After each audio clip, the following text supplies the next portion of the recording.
सांगली जिल्ह्याचे लोकप्रिय खासदार निशाजी पाटील आणि महाराष्ट्र प्रदेश काँग्रेस कमिटीचे निरीक्षक सन्मान्य अमर खानापुरीजी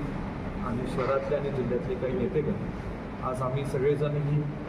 सांगली शहर, मिरज शहर आणि कुपवाड या तिन्ही शहरातल्या काँग्रेस पक्षाच्या कार्यकर्त्यांशी एक संवाद साधत आहोत आणि त्या संवादातून प्रत्येक प्रभागाची जी काही निवडणुकीची रणनीती आहे आणि जे कोण तिथे कार्यकर्ते आज पक्षाचा विचार घेऊन तिथे चांगल्या पद्धतीने काम करत आहे, येणाऱ्या निवडणुकीला कशा पद्धतीने सामोरे जायचं, कशा पद्धतीने आपण लढायचं, काय रणनीती आखायची याच्यावर संवाद साधण्याकरता आज आम्ही बैठक केलेली आहे. आणि ह्या संवादाच्या बैठकीनंतर येणाऱ्या काही मोजक्याच दिवसात आम्ही पुन्हा एकदा काँग्रेस पक्षाच्या प्रभाग या इच्छुक उमेदवारांची मुलाखती या घेणार आहोत आणि त्यानंतर या सांगली महानगरपालिका ही अत्यंत ताकदीने आणि हिमतीने